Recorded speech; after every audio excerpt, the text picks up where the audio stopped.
The galaxy's greatest marvels. Come one, come all, to JR's World of Wonders, and prepare yourselves for the greatest marvels the galaxy has ever seen. Feast your eyes and gorge your minds on the amazing, the mysterious, and the macabre. For just one cycle and one cycle only, we bring you the wonders of the human world. Experience humans like you have never experienced them before. That should be interesting, Captain Ver remarked to Krill, shouldering his way through a wave of excitable aliens, squeezing their way towards the ticket booth. Above them, the booming voice projected rather impressively from a shabbily dressed man wearing a rather tatty ringmaster uniform that could well have been over 1,000 years old. One of the crew members snorted. Really? How good could it be?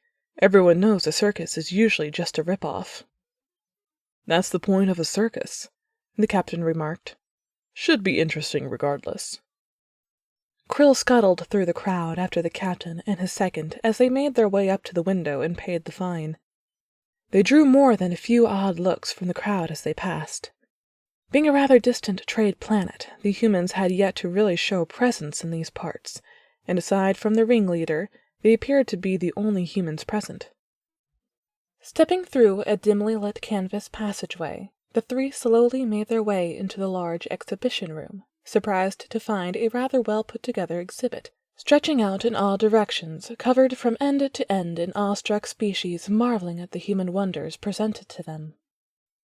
Straight ahead, a stage had been erected under the lights. Bits of shattered glass littered the stage in front of a well-dressed woman, seated primly on a stool. Above her, a rather enthusiastic man gestured and articulated wildly. The human vocal system is an unpatrolled marvel, able to produce sounds between 85 Hz and 3 kHz, with their hearing between 20 to 20,000 Hz. The human vocal tract uses a system of vibrating vocal folds and controlled air compression to produce sound. The human ability to recognize pitch is additionally unparalleled, with some humans having been known to possess absolute pitch, or the ability to recognize and reproduce any tone within the human vocal range. With an exaggerated flourish, the man produced a crystal glass from behind his back. The resonant frequency of this crystal goblet is easily within the human vocal range. Now, watch closely, and Angela here will shatter the glass using only her voice. Around the room, the crowd muttered in skepticism and wonder. Anyone here sensitive to the same pitch within the human vocal system is advised to cover their ears now. Around the room, the crowd shifted. With one hand, the woman slowly lifted the glass, flicking it with one long fingernail to fill the room with a ringing crystal note. Before the note faded, she began to sing. It was a single tone that slowly rose in pitch to meet the tone of the fading note, growing louder and louder until her voice blended with the dying note. And then the glass shattered, painting the air momentarily with a vibrant spray of rainbow light as beams of radiance refracted through the glass. A collective gasp of awe rose from the crowd as the woman rose to give a bow, basking in sound of adoration. Krill turned to look at Captain Ver, who was nodding, impressed. The second seemed pleased as well. "Watch yourselves," the human on stage finished. "Our scientific contacts tell me that humans could potentially use their voices to stun when provoked, so tread lightly." Off to the side, Captain Ver laughed. "They make us sound so intense, don't they?" "That's probably because humans are," Krill pointed out, miffed when the humans only laughed and continued walking. He never understood why the humans didn't seem to understand just how insane and dangerous they were. The next exhibit passed to their right, demonstrating the strength of the human jaw as a pair of skulls sat studiously on pedestals to the sides. The human jaw can produce a bite force between 1,100 and 1,300 newtons. While arguably puny, consider the construction of the human skull relatively flimsy and weak compared to their closest relatives. However, scale the skulls to the same size, and the human bite force is up to 40% more effective than their closest primate relatives. The man grinned maliciously, In one hand, he brandished a carrot at the crowd. "Biting through this carrot requires the same bite force it would take to bite off a human finger. And, might I add, some of your limbs." Krill shifted, uncomfortable, as the man gave him a pointed look, before biting deliberately down on the carrot. The snap was audible over the whispering of the crowd. Krill squeaked in horror, hiding behind the captain, who was roaring with laughter as the rest of the group reacted in various measures of abject horror. Krill couldn't believe what he was seeing. He knew humans were unusual, but this only proved what he had known. "Did you know that the human periphery is better at perceiving motion than their fovea?" the man asked from the stage. He said all of this nonchalantly, even as he tossed foam balls into the crowd.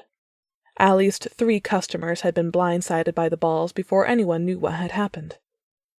The 4th ball rocketed towards Captain Ver's head, and just as the object was about to strike, he jerked awkwardly to the side, dodging the projectile by millimeters.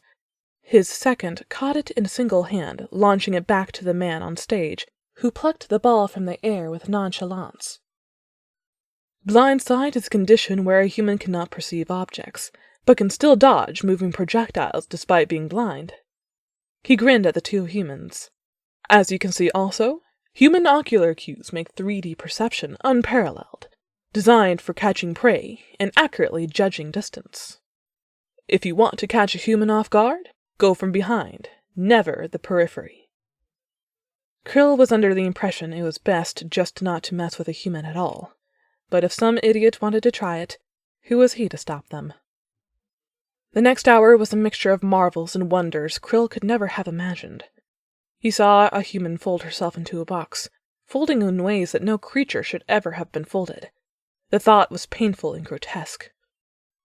That human has bones, right? Krill wondered, as the last of the human's limbs disappeared. Captain Ver laughed. "Yup, every last one." He would very much have preferred it if the humans hadn't uncovered the box to reveal its glass sides, and the human folded up inside.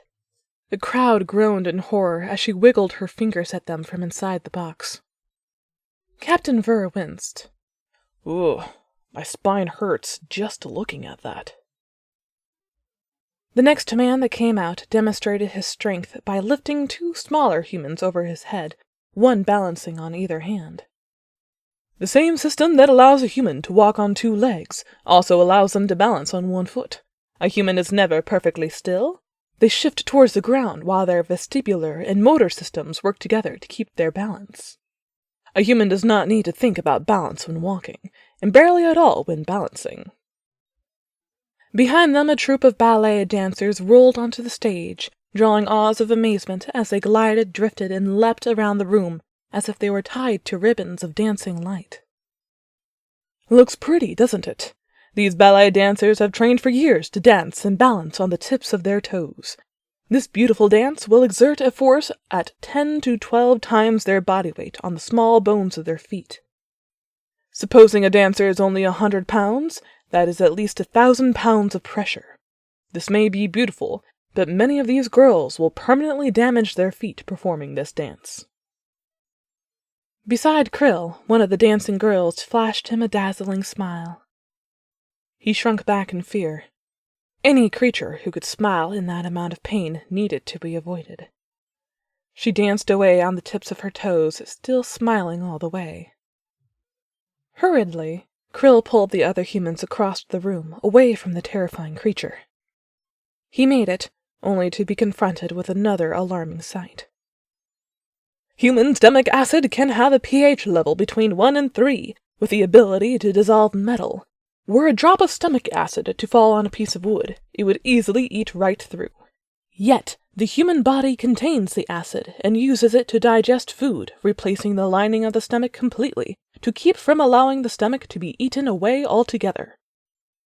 Krill shivered at the thought, looking over at Captain Ver, standing unconcernedly, staring at the exhibit as if he didn't understand that his body was a pool of fire and acid, just raring to eat him away if given the chance. "This makes me hungry," the man muttered, absently walking past to the next exhibit. His stomach rumbled ominously in response. Krill watched him nervously, expecting to watch as a human was eaten away from the inside by his own digestive juices. Of course, none of that happened. Walking out of the exhibit that day, Krill found himself burdened with even more terrible knowledge than before. Humans can bite your limbs off. Humans can hurt you using only their voices. Humans can bend themselves in half. Humans could potentially eat metal. And ballerinas are horrifying creatures, fed by pain and nightmares. Thank you for watching and making it through to the end of the video. I'm going to try to upload every Friday, so if you like what I have to offer, please consider subscribing. If subscribing isn't your thing, but you'd still like to have access to the videos, feel free to save the playlist to your library. Lastly, if you'd like to hear me narrate something else, please leave your requests and suggestions in the comment section. And that's all for now.